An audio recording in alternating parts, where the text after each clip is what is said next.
नमस्कार मित्रांनो, स्वागत आहे परत तुमचं नर्सिंग गाईड या यूट्यूब चॅनलमध्ये. आज आपण बघणार आहोत सिरीज 2 मध्ये 20 MCQs फॉर नर्सिंग एक्झाम. हे नर्सिंग एक्झाम कुठले? नॉर्सेट, DMAR, DHS, RRB, ESIC या सर्व कॉम्पिटिटिव्ह एक्झामसाठी हे 20 MCQs खूप इम्पॉर्टंट आहे. तर चला वेळ न घालवता आपण स्टार्ट करूया 20 MCQs. First question, the average volume of blood in the adult is. Option आहे 3 to 4, 4 to 5 liters, 5 to 6 liters, 6 to 7 liters. Correct answer आहे ऑप्शन सी, 5 to 6 liters. प्रत्येक ॲडल्ट ह्युमन मध्ये 5 to 6 लिटर ऑफ ब्लड असतं.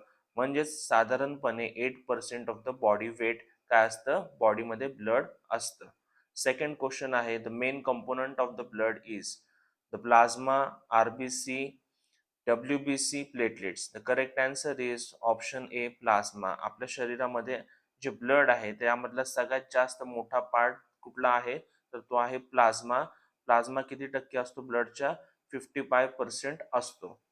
Third question, plasma is mainly composed of. प्लाझ्मामध्ये नक्की काय असते? तर ऑप्शन आहे वॉटर, प्रोटीन, सॉल्ट, एन्झाईम. तर प्लाझ्मामध्ये सगळ्यात जास्त प्रमाण कशाचं असतं? तर ऑप्शन ए, वॉटर. प्लाझ्मामध्ये 90 to 92% काय असतं? वॉटर असतं. त्यानंतर फोर्थ क्वेश्चन आहे, normal pH of blood is. Option आहे 6 to 8, 6.8, 7, 7.4 आणि 7.8. The correct answer is option C, 7.4. The normal pH of blood is 7.4. जर 7.4 पेक्षा जास्त असेल, 7.4 पेक्षा जास्त असेल तर ते काय असेल? अल्कलोसिस असेल. आणि 7 पेक्षा कमी असेल, 6.9, 6.8 किंवा त्याच्यापेक्षाही खाली, तर ऍसिडोसिस आपण त्याला म्हणतो. म्हणजेच काय, द ब्लड काय आहे? स्लाइटली अल्कलाइन असते. त्याची नॉर्मल रेंज किती आहे? 7.35 to 7.45. Next question fifth, the red colour of the blood is due to. Option आहे haemoglobin, plasma, iron salts, oxygen. Correct answer is haemoglobin. Haemoglobin मुळे काय असतं? रेड ब्लड सेल्स, ब्लडचा colour काय असतो? रेड असतो. त्यानंतर सिक्स्थ क्वेश्चन आहे, the main function of RBC is. Option आहे defence, clotting, oxygen transportation, antibody formation. Correct answer is oxygen transportation. RBCs काय करतात? तर ऑक्सिजन कॅरी करतात from lungs to tissue via haemoglobin. Seventh question आहे, the average life span of the RBC is. आरबीसीचा म्हणजेच red blood सेल्सचा life span म्हणजे किती दिवस ते जगतात?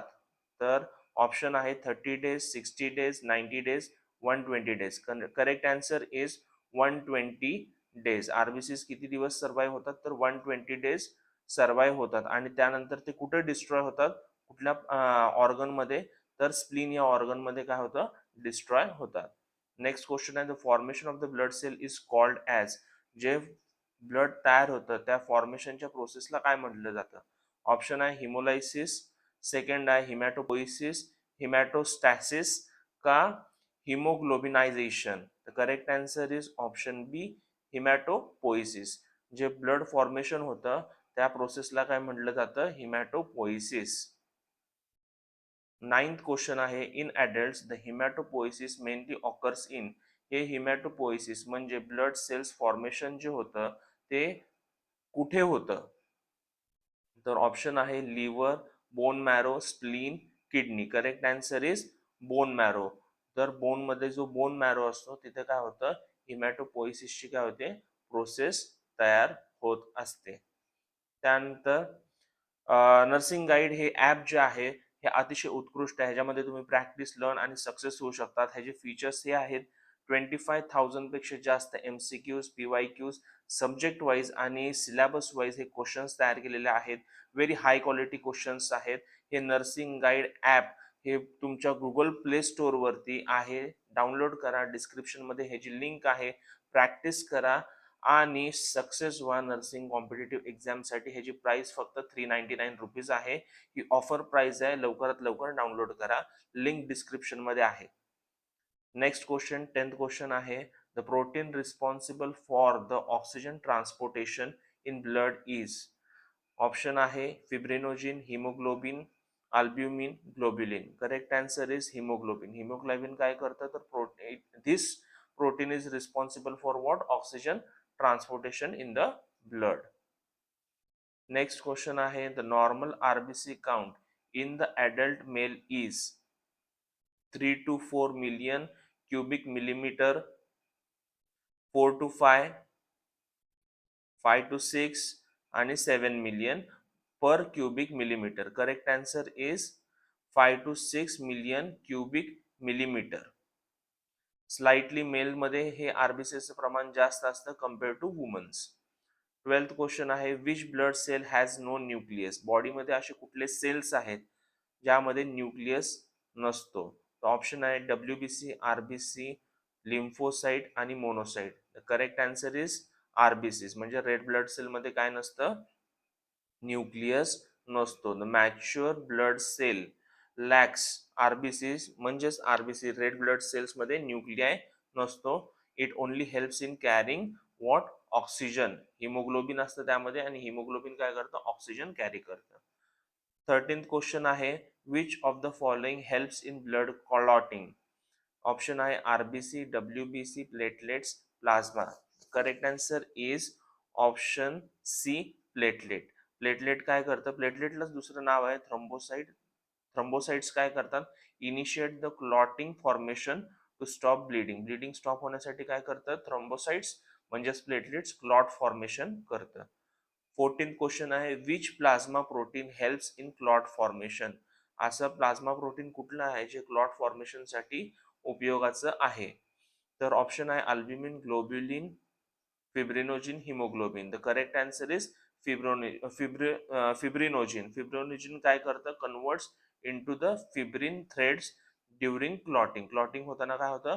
जे फिब्रिनोजिन हे प्लाझ्मा प्रोटीन आहे ते फिब्रिन थ्रेड्स मध्ये काय होतं?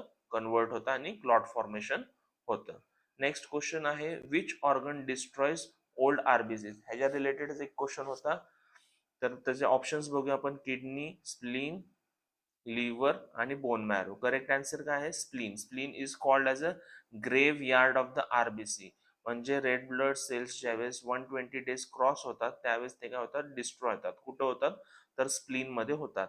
Next 16 question which component of the blood is responsible for immunity. इम्युनिटीसाठी ब्लड मध्ये कुठला कंपोनेंट आहे तो रिस्पॉन्सिबल आहे, त्याची जबाबदारी आहे? तर आन्सर्स ऑप्शन्स आहेत RBC, WBC, platelets, plasma. Correct answer is option B, WBC. डब्ल्यूबीसीलाच आपण काय म्हणतो? White blood cells. त्यालाच दुसरं नाव आहे ल्युकोसाइट्स. हे काय करतं? Protects the body from infection and foreign invaders. म्हणजे फॉरेन जे अँटीजन्स आहेत त्याच्यापासून काय करतं? संरक्षण करतं. 17th क्वेश्चन आहे the most abundant type of WBC is. डब्ल्यूबीसीचे वेगवेगळे टाइप्स आहेत त्याच्यामधले कुठले सगळ्यात जास्त प्रमाणामध्ये डब्ल्यूबीसीस असतात? तर फर्स्ट आहे लिम्फोसाइट, न्यूट्रोफिल्स, इसिनोफिल्स का basophils. The correct answer is neutrophils. Neutrophils काय आहेत? सगळ्यात आरबीसीस मध्ये 60 to 70% काय असतं? न्यूट्रोफिल्स असतं. नेक्स्ट क्वेश्चन 18th क्वेश्चन आहे the main function of lymphocyte is. Options आहे phagocytosis, antigen production, clot formation, oxygen transportation. The correct answer is काय? तर अँटीबॉडी प्रोडक्शन. अँटीबॉडीचं प्रोडक्शन कोण करतं? तर लिम्फोसाइट्स करतात. Lymphocyte plays a major role in immune system. ज्यावेळेस lymphocytes काय करतात? अँटीबॉडीज तयार करतात आणि जेव्हा अँटीबॉडीज प्रोडक्शन होतं त्यावेळेस इम्युन सिस्टीम आपली स्ट्रॉंग होते. Next question the vitamin which is essential for blood clotting. Blood clotting साठी कुठलं विटॅमिन नेसेसरी आहे, इम्पॉर्टंट आहे? ऑप्शन आहे vitamin A, vitamin D, vitamin K आणि vitamin B12. The correct option is vitamin K. Vitamin K काय? Essential blood clotting factor आहे. Vitamin K म्हणून काय केलं जातं? ऍट बर्थ म्हणजे जे निओनट आहे, नवजन्म जे होतो त्यावेळेस काय केलं जातं? विटॅमिन केचं इंजेक्शन प्रत्येक बाळाला दिलं जातं. आणि लास्ट क्वेश्चन आहे blood plasma without fibrinogen is called as. जो ब्लड प्लाझ्मा असतो त्याच्यामधलं जर फिब्रिनोजिन आपण जर काढलं तर त्याला काय म्हणतो आपण? तर ऑप्शन आहे सीरम, लिम्फ, टिश्यू फ्लुइड आणि cytoplasm. Correct answer is serum. Serum is plasma minus clotting factor. जे प्लाझ्मा आहे त्याच्यामधलं जर फिब्रिनोजिन आपण जर काढून घेतलं, फिब्रिनोजिन म्हणजे क्लॉटिंग फॅक्टर, तर उरलेल्या लिक्विडला आपण काय म्हणतो? तर सीरम असे म्हणतो. तर हे होते 20 इम्पॉर्टंट क्वेश्चन्स. नर्सिंग गाईड हे तुम्हाला मोबाईल ॲप डाउनलोड करायचं आहे. लिंक डिस्क्रिप्शनमध्ये आहे. आजच नर्सिंग कॉम्पिटिटिव्ह एक्झामची तयारी सुरू करा. 399 मध्ये तुम्ही ही तयारी करू शकता आणि ह्या मोबाईलचा वापर करून तुम्ही कुठेही कधीही प्रॅक्टिस करू शकता, लर्न करू शकता आणि नर्सिंग कॉम्पिटिटिव्ह एक्झाममध्ये तुम्ही सक्सेस होऊ शकता. या चॅनलला लाईक करा, शेअर करा आणि इतरांपर्यंत नक्की शेअर करा. पुढच्या भागामध्ये भेटूया. Thank you. धन्यवाद.